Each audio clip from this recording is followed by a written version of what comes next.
আসসালামু আলাইকুম ওয়া রাহমাতুল্লাহি ওয়া বারাকাতুহু। রাসূল সাল্লাল্লাহু আলাইহি ওয়াসাল্লাম বলেছেন, মুমিন ব্যক্তির রূহু তার ঋণের কারণে ঝুলন্ত অবস্থায় থাকে যতক্ষণ পর্যন্ত না তা পরিশোধ করা হয়।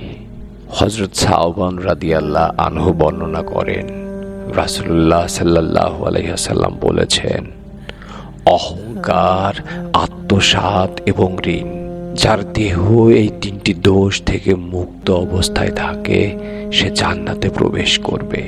ঋণ পরিশোধ করা ছাড়া মৃত্যুবরণ করলে হাসরের ময়দানে কঠিন মুহূর্তে নিজের নেকি থেকে ঋণের দাবি পূরণ করতে হবে। নবীজি সাল্লাল্লাহু আলাইহি ওয়াসাল্লাম বলেছেন, যে ব্যক্তি পরিশোধের নিয়তে মানুষের কাছ থেকে ঋণ সম্পদ গ্রহণ করে, আল্লাহ তাআলা তার পক্ষ থেকে তা পরিশোধ করে দেন। আর যে তা বিনষ্ট করার, ঋণ ফেরত না দেওয়ার নিয়তে গ্রহণ করে থাকে, আল্লাহ তাকে বিনষ্ট করে দেন।